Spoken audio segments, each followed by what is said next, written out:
iremos falar sobre a parábola do filho pródigo.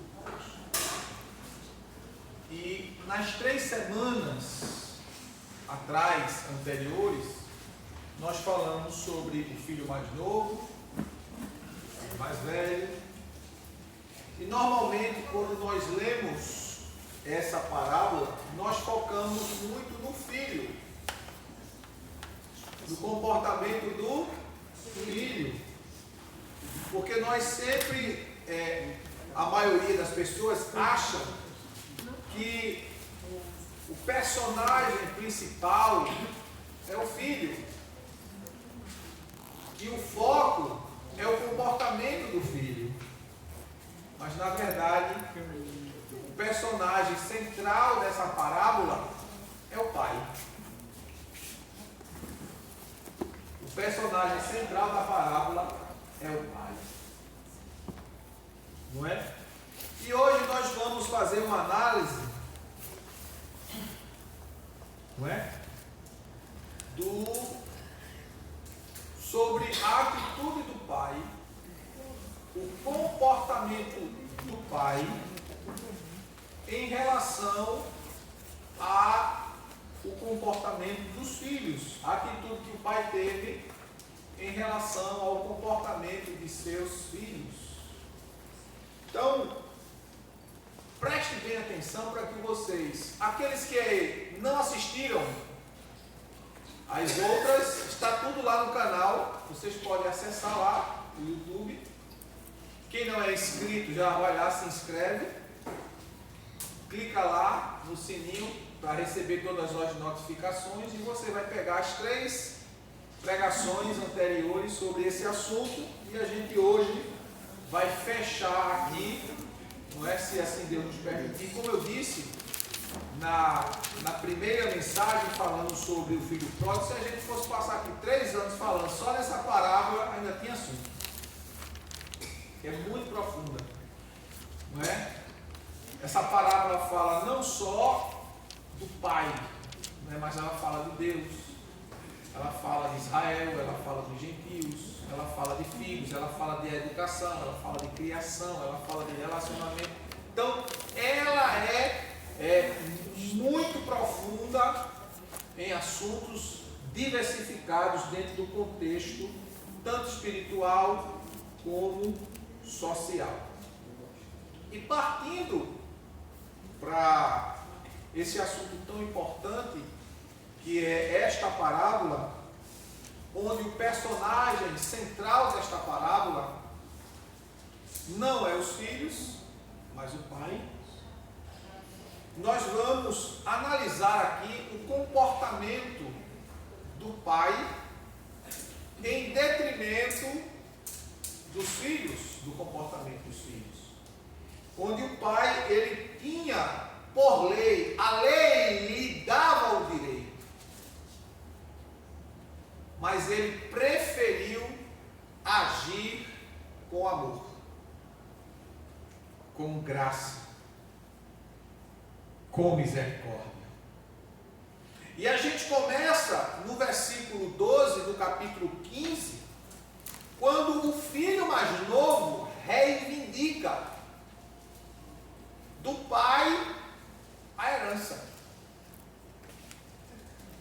Conforme a lei que regia o período em que esta parábola foi dita e ensinada por Jesus, que vigorava a lei de Moisés, o pai tinha o direito de não dar. O pai tinha o direito de não dar.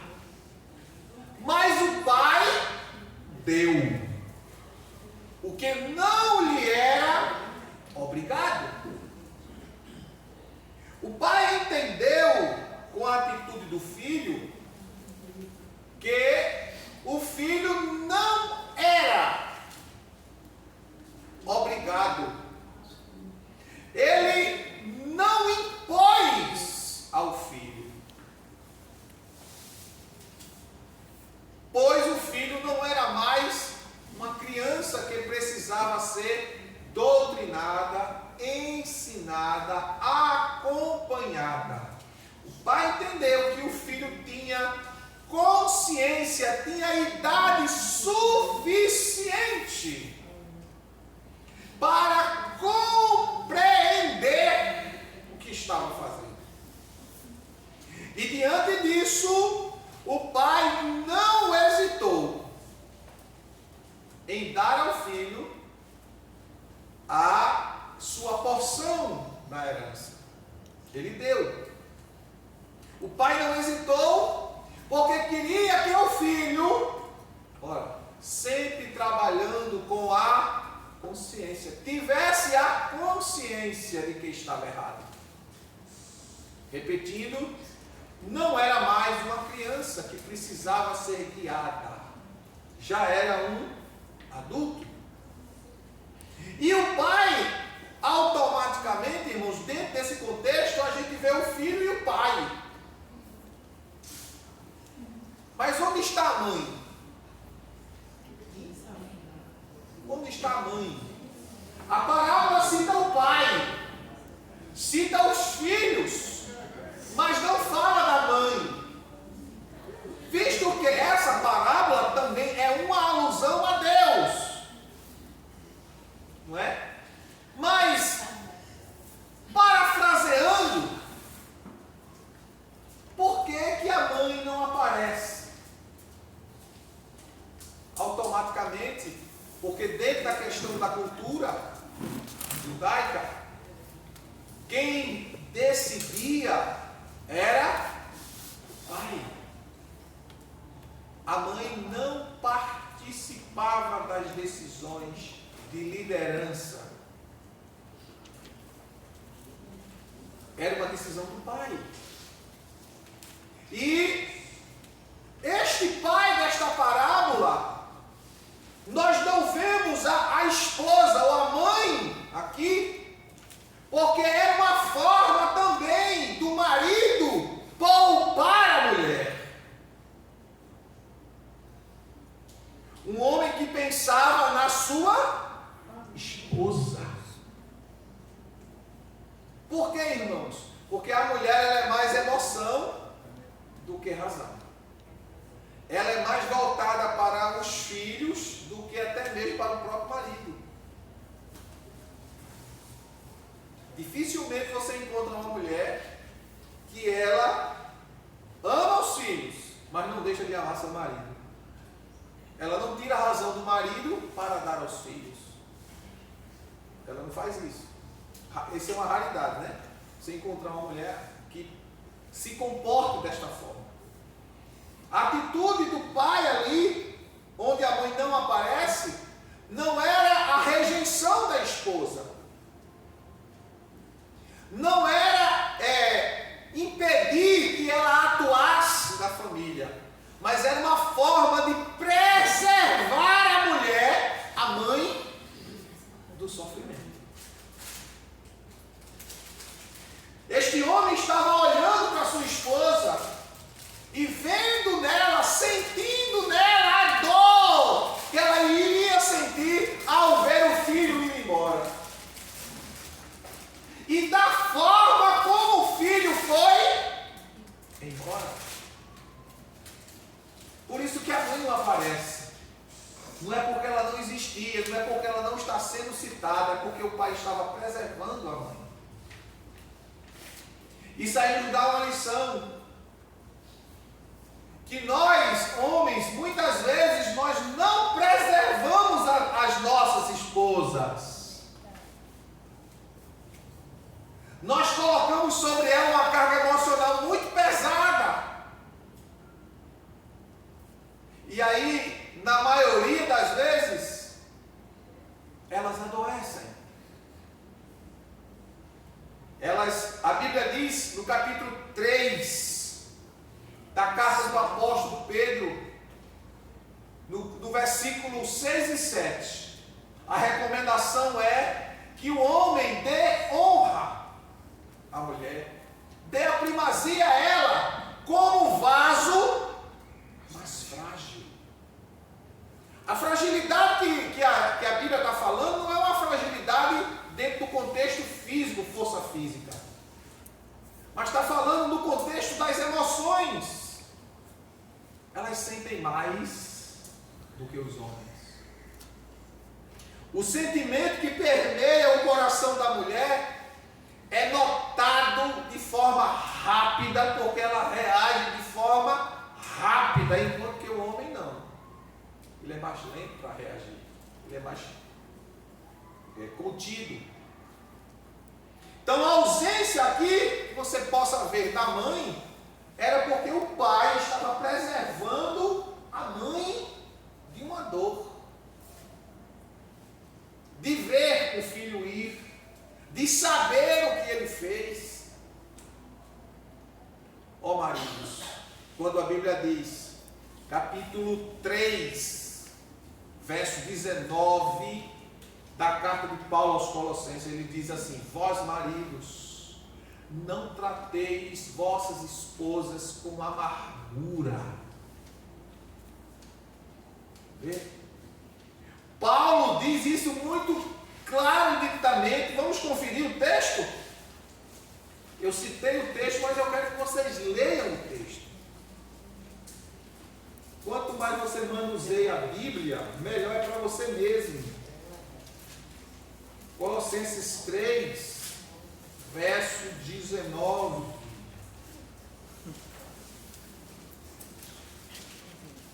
Alguém achou? Amém. Colossenses 3,19. Alguém pode ler? Eu quero ver a tradução diferente. Lê aí a nossa escriba Clarinha. Lê aí, Clarinha. Bem alta aí, para a gente ouvir. Maridos, amai vossa esposa e não a trateis com amargura. Na minha Bíblia diz: vós maridos, amem as vossas esposas e não a trate com grosseria. A minha é diferente. A tua diz como, Genildo? A minha diz: vós maridos, amai as vossas mulheres e não vos irriteis com elas. Olha aí. Contra elas, é verdade. Não é? Então veja que são palavras sinônimas, mas que o sentido é o mesmo. Imagine um homem dono de uma fazenda enorme como era este homem, rico, muitos empregados, muita preocupação, tomar conta da fazenda, tomar conta do gado, tomar conta dos empregados, ver quem faltou, ver quem veio, pagamento, e etc, etc, etc, etc. Não é? E este homem poupou sua mulher. Tem coisas, irmãos, que até para você dizer a ela, você tem que dizer com jeito, porque se você dá aquela pancada forte, aquela notícia, mas ela tem que saber de todo jeito, ela tem que saber, mas vai devagarzinho. Por quê? Porque ela é mais emoção do que razão. Mas ela precisa saber, eu sei que ela precisa saber, mas vai devagar. Bezetacil dói, mas se você aplicar com carinho, desse jeito, quem tá aplicar com carinho, não é? leve. Uma mão mais leve. Olha, eu fui uma vez, irmão, eu precisei tomar uma Bezetacil, todo mundo falava que essa injeção dói muito. Coincidentemente. Quer saber da experiência do Bezetacil? Olha, você é especialista em Bezetacil, né? Tomou a fase da criança todinha com Bezetacil. E eu uma vez fui socorrido ali na unidade mista de Paulista. Eu morava lá em Paulista ainda nessa época. Quando eu cheguei lá, o enfermeiro era um cliente meu. Era um cliente meu. E quando eu cheguei lá, a médica passou que eu cheguei na sala para receber a medicação. Ele, oi, mocinho. A médica passou aqui uma Bezetacil e disse lá, né, de quantos ml era, tal. Eu disse, olha, isso dói, mas eu vou dar um jeitinho pro senhor. Exatamente. Vou passar aqui um analgésico em cima de onde eu vou aplicar. E passou um analgésico em gelzinho lá. Ele aplicou, eu não senti mesmo não. Teve jeito. Não é? Só depois que a bicha desceu. Exatamente, depois que ela desce, é que a dor começa. Então, irmãos, muitas vezes a gente tem que rodear para dar uma má notícia, ou uma notícia não agradável, ou uma notícia que vai deixá-la decepcionada. E assim a gente vê esse pai preocupado com o contexto. Filho foi. Automaticamente, a família sabia posteriormente que ele tinha ido. Não é? Não tinha como esconder. Mas a coisa foi sendo trabalhada. E aí a vida seguiu. E o pai continuou fazendo aquilo que lhe era cabível. Cuidar da família, da fazenda, dos recursos e do filho que ficou. E aí, quando este filho que saiu de casa foi embora, desperdiçou tudo que havia ganho. E quando ele cai em si, que pensa em voltar. Porque, irmãos, só quem realmente se arrepende de verdade, ele não se preocupa com a vergonha que poderá passar. Não tem pessoas assim, não, eu quero aceitar Jesus, mas eu quero ir lá na frente não, porque eu tenho vergonha. Ou você não já viu gente assim? Porque eu tenho vergonha. Como é que a pessoa quer Jesus, mas tem vergonha? Eu fico sem entender essas coisas, sabe? Eu, particularmente, fico sem entender. Porque a pessoa tem a coragem de pecar contra Deus e não está nem aí. Quando é para confessar que quer ele, tem vergonha. Como é que pode? Não tem vergonha de se prostituir, não tem vergonha de tomar cachaça, não tem vergonha de mentir, não tem vergonha de roubar, não tem vergonha de enganar, não tem vergonha de ser desonesto, mas tem vergonha de dizer Jesus eu te quero. Como é que pode? Mas uma coisa linda que esse jovem teve foi a atitude dele.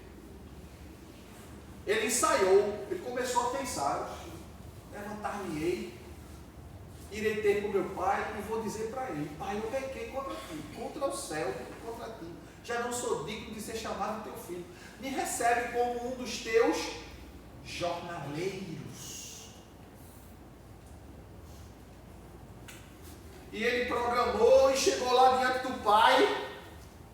Quando ele chega diante do pai, no versículo 20, depois que ele pensa, depois que ele planeja na mente dele o que ele vai dizer, ele segue. E logo em seguida, capítulo 15, verso 20 de Lucas, levantou-se e saiu na direção do pai. Vinha caminhando ainda distante, quando seu pai o viu. Olha, o pai viu, poderia ter dito assim, esse miserável pegou os bens que ele não conquistou. Quem conquistou? Foi eu que trabalhei, foi eu que ganhei, foi eu que construí, porque sou eu que tenho dinheiro. Dei para ele e ele agora está vindo ali, parecendo um lixo. Mas quando o pai o viu, correu, abraçou ele e o beijou, quem saber se estava cheiroso, se estava fedorento, porque ele tinha vindo de uma pocilga, estava aquele cheiro bem agradável, né? Abraçou, beijou. O pai não chegou e disse para ele, lançou para ele, tu fizesse isso, isso, isso e isso. Não acusou. Oi, irmão. Trazendo isso para os dias da gente, né? Quantas vezes a gente diz assim, ó, estava na igreja, a igreja ajudou, a igreja cuidou, a igreja fez isso, saiu da igreja, nem agradece o que a igreja fez por ele, agora está voltando aí, está voltando para a igreja, porque não tem ninguém para ajudar ele. Ou muitas vezes a gente não faz isso. Ou não é?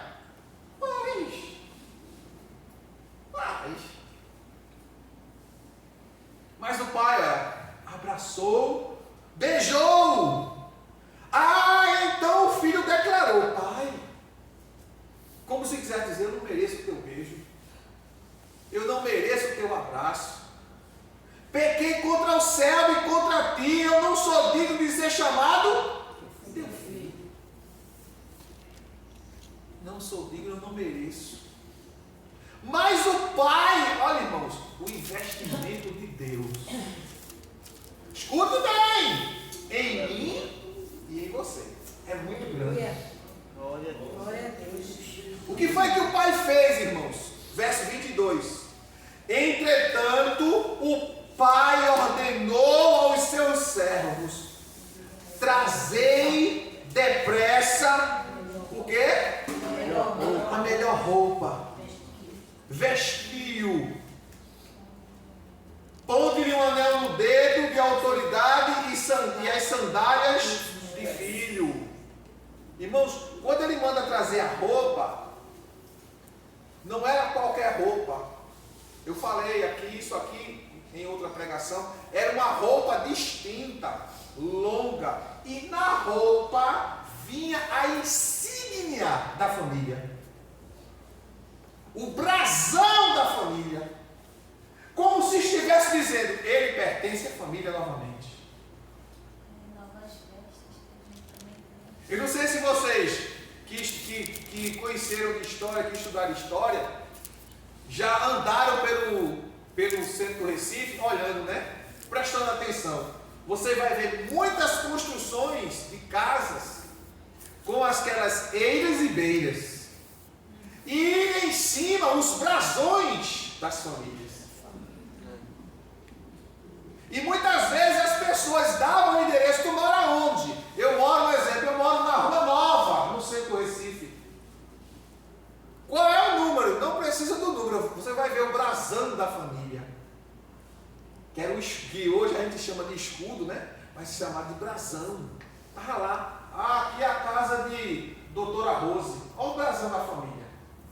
Estava lá. Aqui é a casa da doutora Sheila. Olha o brasão da família. Estava lá na frente. Todo mundo sabia que Sheila morava lá. Tinha o brasão. Quando aquele filho volta, trazer depressa a roupa dele, ele vai receber novamente a identidade que é desta família. Vai estar na roupa dele, estampado na roupa dele. Ele tem família, ele tem pai. Glória a Deus. Trouxe. Irmãos, governar é uma das coisas mais difíceis que existe no mundo, se não a mais difícil, é governar. Quando Deus fez o homem, e disse Deus: façamos o homem a nossa imagem, conforme a nossa semelhança. Domine ele. A palavra dominar aí é governo. Governe sobre os peixes, governe sobre os animais que voam, sobre os animais que rastejam, administre a terra. Governar. E quem governa nunca é bem visto. Porque sempre alguém taxa ele de alguma coisa. De mandão, de ditador, só quer que seja do seu jeito. Ou não é assim? Isso é em casa, isso é na empresa e isso é na igreja.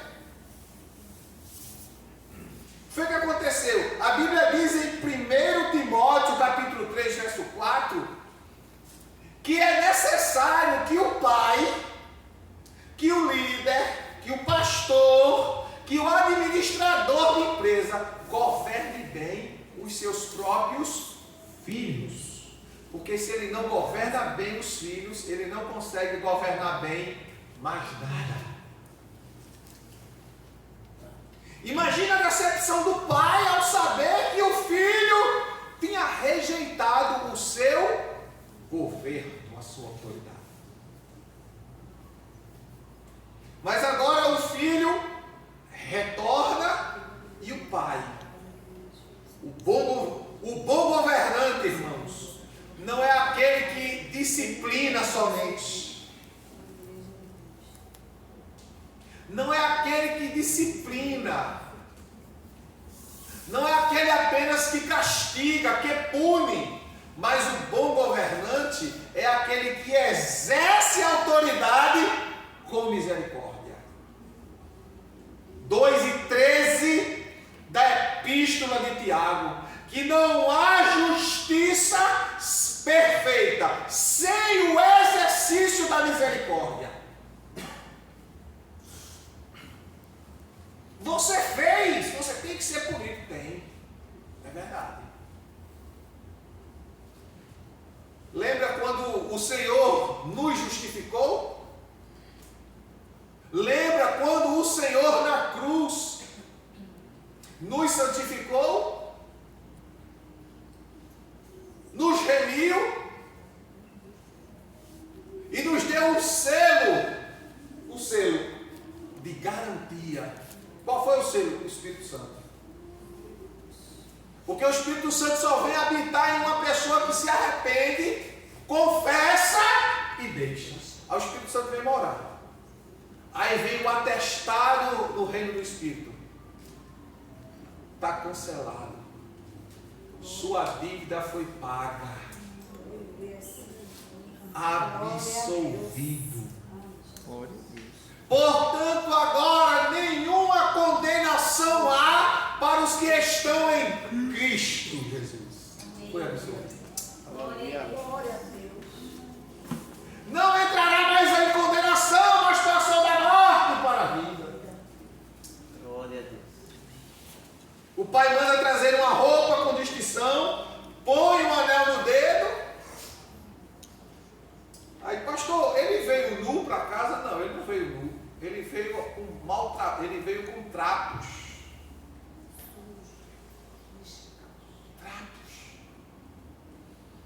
Anel. Recebeu um anel, sinal de autoridade. E as sandálias. Porque só quem usava sandálias eram os filhos dos fazendeiros. Eram os herdeiros da riqueza do pai. Porque os empregados andavam descalços.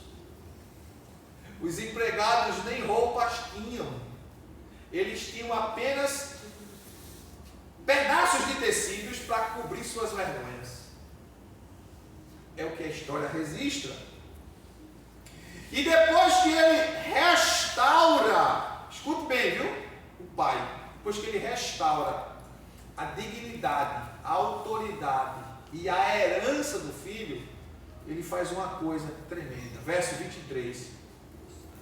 Trazei depressa o novilho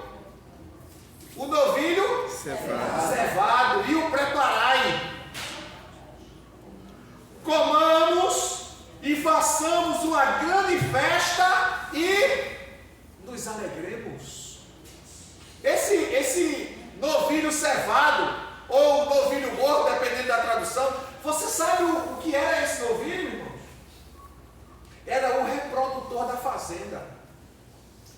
Era o touro que ele era colocado em um lugar especial. Porque a fazenda toda dependia dele para reproduzir. Era o animal de maior valor que tinha na fazenda. Ele não era apenas bem tratado. Ele era o responsável pela produção, pela geração de outros animais na fazenda. Era como hoje os criadores, os pecuaristas que têm os seus touros que são colocados em exposição e avaliados, eles não têm mais contato com as vacas. O seu sêmen é extraído, colocado em um freezer, depois ele é selecionado, separa lá nos espermatozoides do touro os machos e as fêmeas. E os criadores compram. Diz, você quer o quê? Você quer uma fêmea ou um macho? De acordo com o pedido, vale tanto, é tanto. E paga-se. Não é? Vende-se o sêmen em pequenos tubinhos, não sei quantos, é muito dinheiro.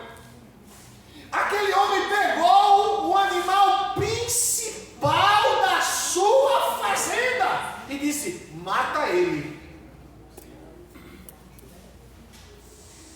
Vamos nos alegrar. O que eu tenho de maior valor na minha produção, eu vou agora adorar a Deus com ele, porque este meu filho estava morto. Amém. Glória a Deus. Glória a Deus. Aleluia. Isto fala, irmão, de generosidade. Glória a Um Deus. pai que não mede esforços para investir no seu filho, que gasta com seu filho, que investe no filho, não é aquele miserável muquirana.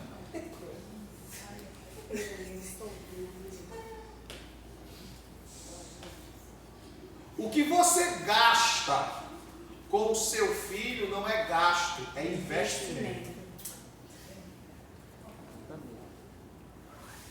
É investimento. Mas aquela escola é muito cara, mas é a melhor escola que tem. Então, paga. Vai valer a pena. Vai valer a pena. Por quê? Porque você está dando o melhor ambiente, os melhores professores. Eu me lembro, irmão, que quando os meninos começaram a estudar, Jesus tenha misericórdia. Mês de janeiro, dezembro para janeiro. Matéria escolar.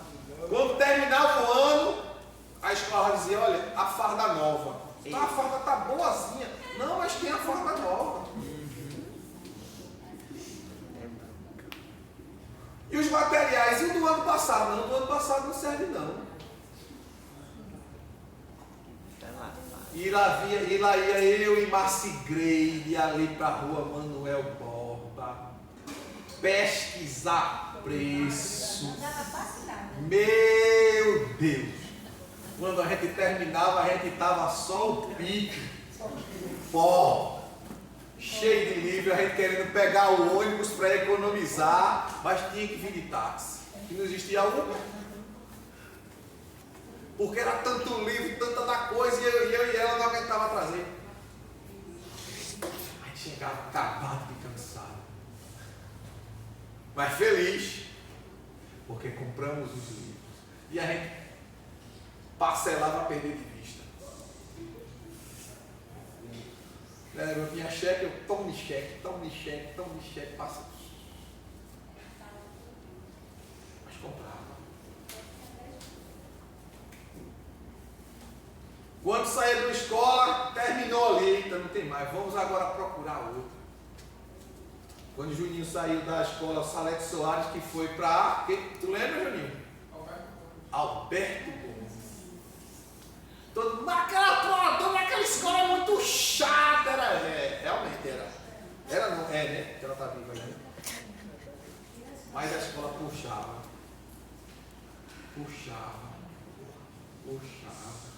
É bom. Mas tinha que investir. Quantas vezes a gente se privava das coisas, mas para investir neles?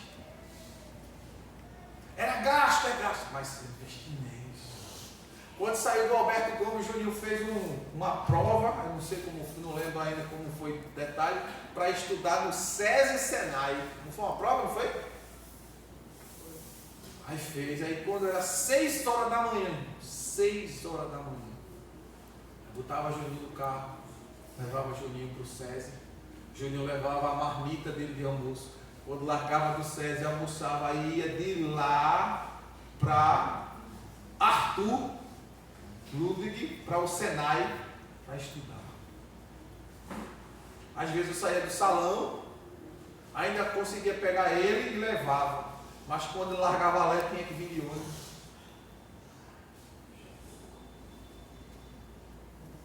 Era cansativo, mas era um investimento, porque eu não estava investindo, irmãos, ali, o agora. Mas é muito dinheiro, é muito gasto. Isso não é gasto, isso é investimento. Você está preparando, capacitando, habilitando alguém para viver melhor do que você. Porque quando o pai pensa no filho, ele diz: esse menino não vai sofrer o que eu sofri. Ele não vai passar pelo que eu passei. E diz a palavra de Deus, o apóstolo Paulo diz que não são os filhos que entesouram para os pais, mas os pais entesouram para os filhos. Segunda carta aos Coríntios, capítulo 12, verso 14. São os pais que investem nos filhos,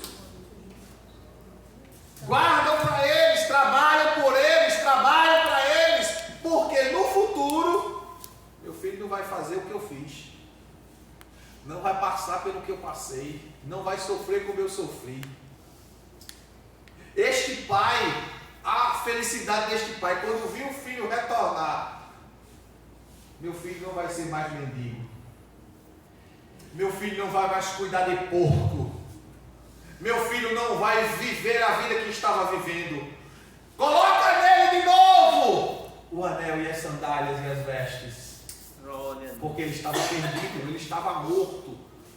A palavra morto aqui não é só no sentido de perdido, mas era morto para a vida. Ele não tinha mais chance de viver, mas agora ele vai ter. Porque ele voltou para o Pai. Aleluia. A atitude desse pai, o investimento que ele fez, ele pegou o que tinha mais de valor na sua fazenda, que fazia gerir mais recursos, e deu. Mata esse boi aí. Ele é o mais valoroso, ele é o reprodutor. É ele que gera muita riqueza nessa fazenda. Mas hoje a gente tem motivo para comemorar. Pai generoso, que não tem pena de gastar com os seus filhos. E aí chega, irmãos, o momento do filho mais velho. O filho mais velho não aceita o comportamento do pai. Como eu disse a vocês há minutos atrás, a coisa mais difícil é governar. Porque um aprova, outro desaprova, um concorda, outro discorda. E aí o pau cai no lombo do líder, cai no lombo do cabeça. Porque o cabeça está vendo de um jeito, mas todos não estão acompanhando a visão dele. Aí o que é que acontece? Vem a desavença, a discórdia dentro da família. E aí este pai, depois de ser confrontado pelo seu filho mais velho, vocês pensam que o filho mais velho, porque ficou em casa, não recebeu a herança? Não, ele recebeu. O versículo 12, lá no início dessa parábola, o pai dividiu. Olha, e consentindo o pai, repartiu sua propriedade entre eles. Está no plural, não está no singular. O filho mais velho ficou em casa. Olha, escuta! Ficou em casa e recebeu a herança. Mas o que ele fez com a herança dele? Guardou e ficou o quê? Comendo do pai. O pai reclamou? O pai xingou?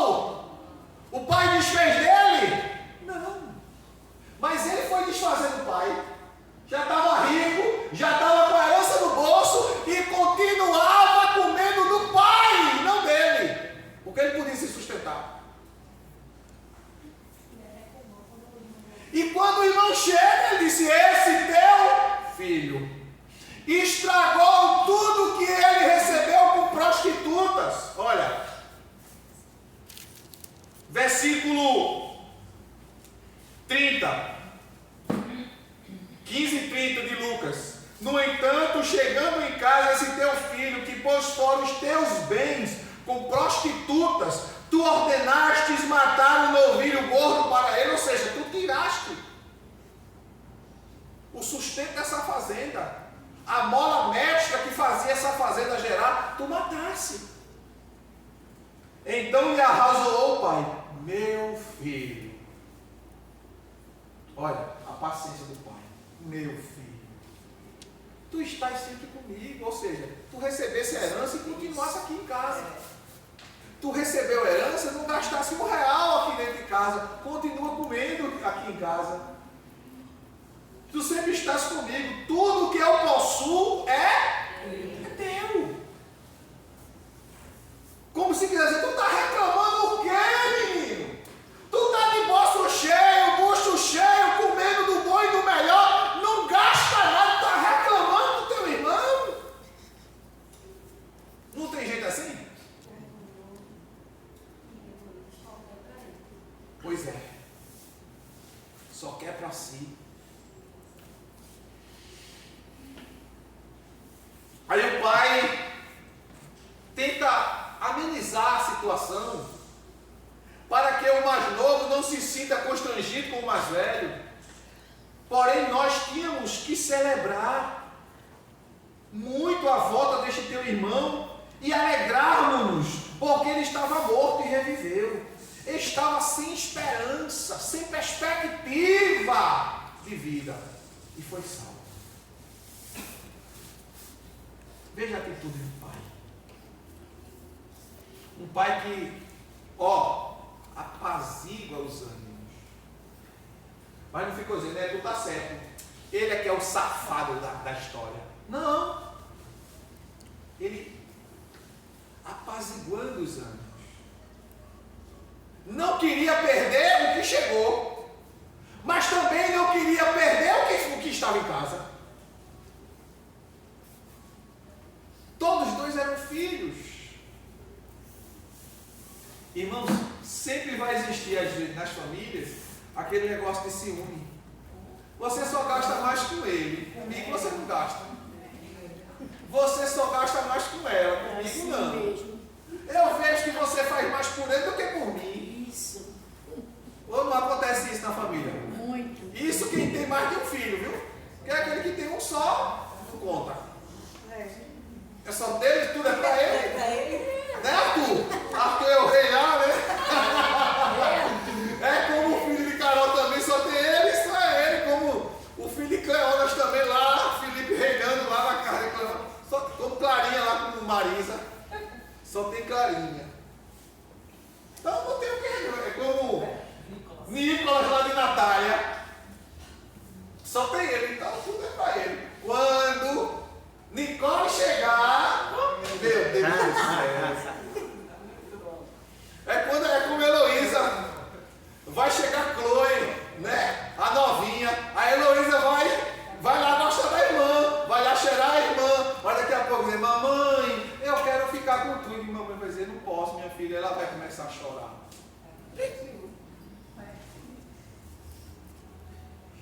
Como se dissesse assim, eu estou de lado, agora é só ela. Mas o pai, olha, ficou no meio, apaziguando. É difícil governar, irmãos. É mais fácil você meter o pau quem está governando do que entender o contexto do administrador. Porque o administrador não quer perder nada, nem ninguém. Quer trazer todos. Olha a resposta do pai para o filho mais velho. Tudo que eu tenho é teu. Ou seja, ele foi e tu continuou. Tu continuasse desfrutando. Teu irmão retornou. E quando eu for daqui, vocês vão continuar. Vai ser tudo de vocês. Mas aí vem o contexto, irmão. O contexto que acontece no nosso dia a dia. do querer a atenção ou de achar que não tem atenção. E muitos filhos, não é? Materializam isso. Vocês sabiam? Tem filho que materializa isso. Por não entender muitas vezes a condução da coisa, eles tomam para si e criam barreiras no relacionamento pai-filho ou mãe-filha. Pessoas que tiveram dificuldades com seus pais, abandono de pai, principalmente, não é? Eles materializam, eles pegam aquilo que ele sentiu, aquela decepção, aquela dor e transferem isso para Deus. Transfere para Deus. E pega aquela decepção que teve com o pai e transfere para o Pai eterno, como se fosse assim: se meu pai não cuidou de mim, meu pai não se importa comigo, meu pai não está nem aí para mim, por que Deus vai se importar comigo? Deus não quer saber de mim. Se Deus quisesse saber de mim, eu não teria passado por isso, ou não estaria passando por aquilo que estou passando. Mas Deus, como Ele é um Pai misericordioso, grandioso, misericordioso, Ele se doou. Como? Pelo seu Filho, dando o seu Filho. Deus provou o amor dele por nós, não sendo egoístas. Ele deu Jesus, para que por Jesus, eu e você, nos tornássemos filhos. Mas Deus prova o seu amor para conosco, em que Cristo Jesus morreu por nós, sendo nós ainda pecadores. Deus prova. Ele provou tanto que Ele deu. Porque amar, irmãos, muita gente pega essa palavra amar ou amor e coloca ela dentro de um globo de vidro ou dentro de uma redoma e acha que amar é somente sentir. Amar não é sentir. Amar é agir, é ação. Porque Deus amou. Ele amou tanto que deu. Ele agiu, ele pegou. Ele fez. Esse negócio, eu amo, mas maltrata, isso não é amor não, isso é masoquismo. Isso é doença. Amor não maltrata. Amor cuida. Amor se sacrifica. 1 de João, capítulo 3, verso 16. Veja a resposta de amor que a Bíblia dá sobre amor. 1 de João 3 e 16. Primeira epístola de João 3 e 16.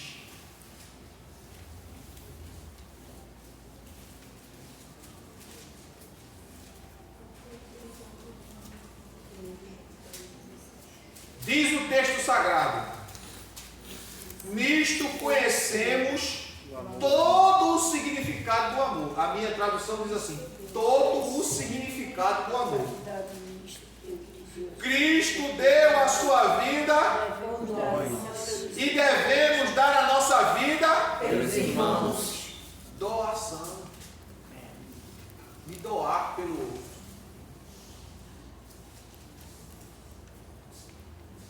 Amor, quem ama não vive com medo. Pastor, meu marido me deixou. Problema dele. Você sabe quem você é? Sei. Você é uma mulher de valor? Sou. Então quem perdeu? Deixa essa desgraça embora.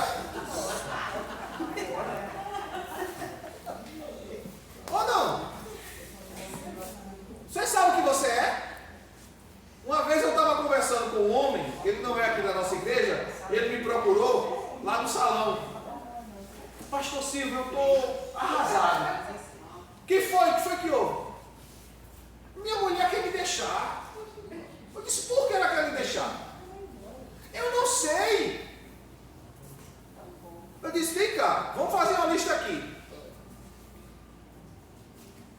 Começa a contar a tua história. Tu conhecesse ela? Conheci. Vocês se casaram, nos casamos. Quando tu conheceu ela, ela era o quê? Bem, ela trabalhava como gerente, aí disse o nome da empresa. Ela tinha alguma dificuldade, ela era obesa. Obesa? Sim, ela era enorme. Ela tinha dificuldade de locomoção, ela tinha vários problemas de saúde. Tu fizesse o quê? Eu paguei uma cirurgia bariátrica para ela. Paguei uma nutróloga e uma nutricionista para acompanhar ela. Ela fez 3 cirurgias plásticas de remoção de pele. Paguei a academia, hoje ela está linda e saudável. Sim, daí ela quer te deixar, sim. E eu tô querendo entender o porquê tu está preocupado. Sim. Ela quer ir embora, quem vai perder é ela, meu filho. Porque ela não vai encontrar outro como você não. Deixa ela aí. Deixa ela aí. Aí quando eu parei e mostrei a ele que ele não tinha feito nada de errado. Se tu trata ela mal, não. De manhã, quando ela acorda, o café já está na mão. Eu faço o café para ela. Eu disse, meu Deus do céu, isso é um isso é um lanche. Eu levo o café para ela na cama. Quando dá a hora do almoço, eu saio do meu trabalho e vou levar o almoço para ela. Quando é a hora dela largar, eu vou buscar ela. Menino, tu tá sofrendo porque ela quer ir. Mas porque eu amo ela. E tu? Tu não se ama, não? Porque tu te doar, se tu fizesse, ela não reconhece isso em você. Deixa essa desgraça embora.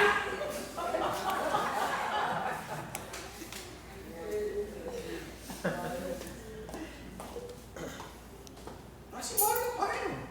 Quando eu falei isso, você não conseguiu. Irmão, você não está vendo que quem está perdendo não é ela, não é você, é ela que está perdendo. Ele estava assim, ó, conversando comigo, com a cabeça baixa, ele fez assim, ó. Acordou.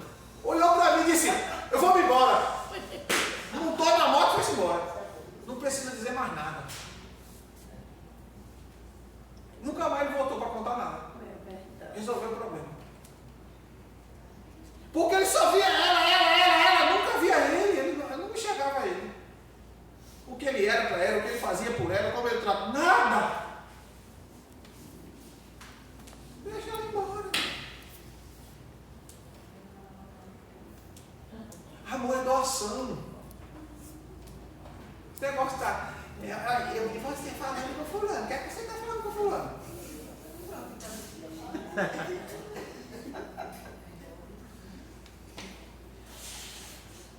Amor, irmão, não vive com medo. Se anda com medo, não é amor. É qualquer coisa, menos amor. Capítulo 4 do mesmo livro de João.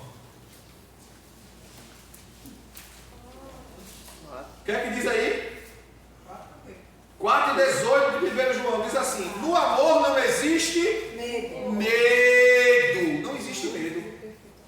Antes, o perfeito amor lança fora todo medo, todo temor. Mas, pastor, eu amo muito meu marido. Eu faço tudo pelo meu marido. Mas ele quer ir embora. Vai na paz, ele não reconhece. Vai doer, mas você vai vencer.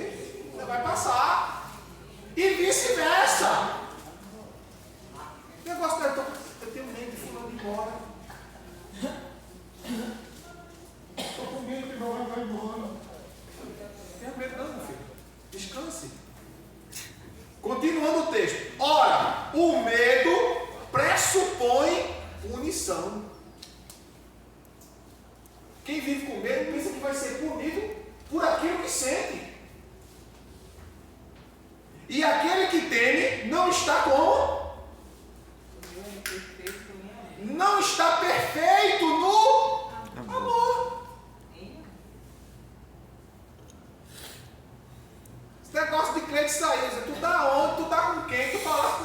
Não, isso não existe, irmão. A não ser que eu ligue para você perguntar, para ir buscar, para ajudar, a fazer alguma coisa. Mas preocupado porque falou, porque viu, porque olhou um cara bonito, sarado, que não tem bucho. Eu estou preocupado, não, porque minha mulher vai me deixar porque eu estou buchudo. Eu nem aí. Porque eu estou gordo. Ou porque eu saí, ela está preocupada porque se vai ver um filezinho por aí magro. Não. Nem se preocupe. Pode ser quem for, para mim não estou vendo nada. Sabe aquele velho deitado? Comeu a carne. E os ossos. Isso é uma questão de honra. Casei com um crente magrinho que o vento levou. Agora eu levo o vento.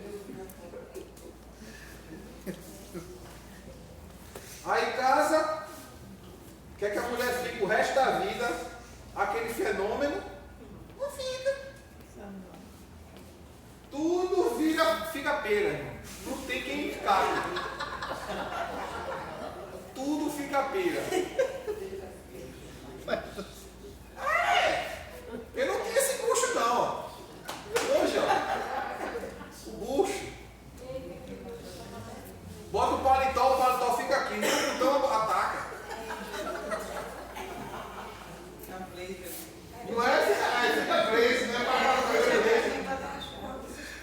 A casa não, minha mulher tá gorda. Né? Minha mulher tá gorda. Como tem pessoas que eu já conheci, não tiveram nem filhos ainda, não sabe quem é. Não engorde não, porque eu não gosto de mulher gorda. Esquece todas as outras qualidades. Pois é. O que é realmente seu casamento? Esse não ama, pra mim, né? Esse não ama. Porque quando você casa com a pessoa, você não casa com o corpo da pessoa. Você casa com o caráter dela. Caráter dela. O corpo, isso é o mínimo. Não é o essencial. Vai chegar uma época que esses homens carnal que casam só olhando para o corpo da mulher. Ele não casou porque ama, ele casou por desejo. Porque quando mudar o corpo, ele diz, eu quero me separar. Eu já conheci um assim. Ele casou com uma moça, uma das moças mais belas lá de Paraty, lá em Paulista. E eu perguntei a ele,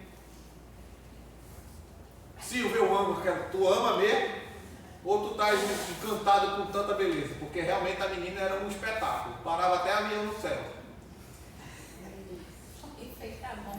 Foi peça frisando, justamente. Foi feita à mão.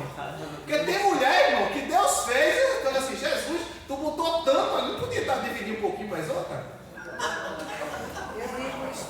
Mas tem mulher que Deus fez e diz assim, essa daqui eu vou fazer. Acabou-se, eu vou botar a forma fora. Não é que você olha da cabeça ao pé e não tem um defeito, é bela de cima a baixo. Não é? É um fenômeno. Aí ele casou, disse, tu tem certeza? Ele, tenho. No terceiro filho, ele disse, vou me separar dela. Por quê? E cadê o amor? Sim. Não, porque ela está gorda. E daí que ela está gorda? E os 3 filhos que ela te deu? Tu queria que a barriga dela fosse o quê? Aí ele ficou assim, eu disse o que ele precisava ouvir. E aí destruiu-se uma família. Por isso você tem que observar muito porque você vai casar. Se você vai casar com um homem ou com um abestalhado, um mané, travestido de homem, ou vice-versa. Você tem que ver. Uma das coisas que eu fiz Passei 3 meses olhando a nega. 3 meses observando. E no dia que eu decidi começar a namorar com ela, eu disse a ela, 15 de setembro de 1992. Sentado na mesa da cozinha da casa da minha irmã. Disse, olha, tu tá disposta, eu não tenho emprego, vivo de biscate. Eu fui bem realista. Ou vai ou não vai. E disse, está disposta a morar debaixo da ponte, comer cair com farinha, ela disse, tô. Eu disse, essa é para casar. Acabou-se. Aleluia. Está disposta? Tô. Pronto, então vamos embora. Está até hoje. Aleluia. Somos perfeitos? E nem tá morando Não. E nem tá comendo carne. Pois é. Só se quiser. Pois é. Porque Deus, irmão, olha, Deus é especialista em cuidar de casa de família. Glória a Deus. Quer casar? Ora, bota o joelho no chão, escolhe alguém de caráter e vai em frente que Deus bota a mão e abençoa. Não sei para que essa palavra nesses últimos momentos aqui. Não sei para quem é. Eu sei que é para alguém que Deus está falando para as paredes.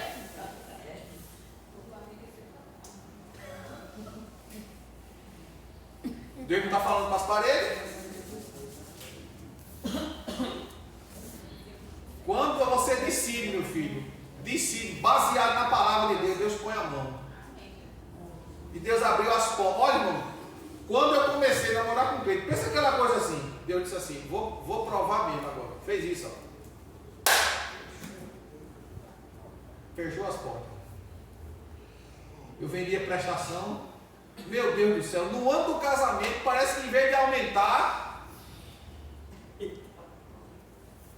diminuiu. Aí Deus disse, agora eu vou mostrar tudo que eu vou fazer. Eu ganhei tudo. Tudo, no sentido de tudo. Para dizer que não gastei 15 reais com as flores. Que naquela época 15 reais era como se fosse 1.500 hoje. Há 30 anos atrás, 15 reais é como se fosse 1.500 hoje. Era dinheiro. O rapaz foi ali de noite, de madrugada, de lado do antigo cinema, ali fica na Guararapes, onde vendia as flores. Chegava de madrugada com os carros de flores. Fui lá, comprou as flores todinhas. Eu ganhei um bolo de 110 quilos, a recepção, os comes e bebes. E quando terminou, eu nem sabia, ainda ganhei a viagem de 3 dias de lua de mel. Eita glória! Aleluia. Tudo pago!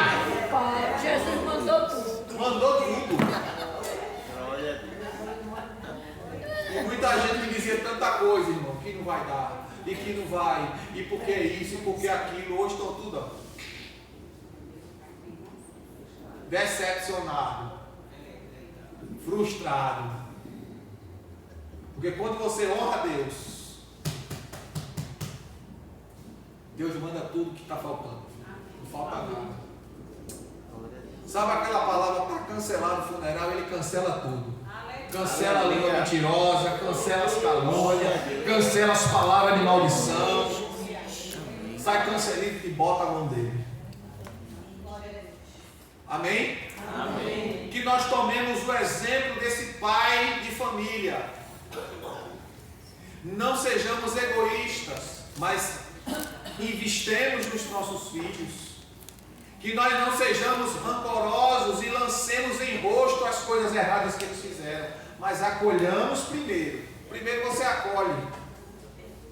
Porque quando ele disse assim, olha, pai, me recebe como um dos teus filhos. E ele abraçou, beijou, recebeu, disse, traga aqui a roupa dele.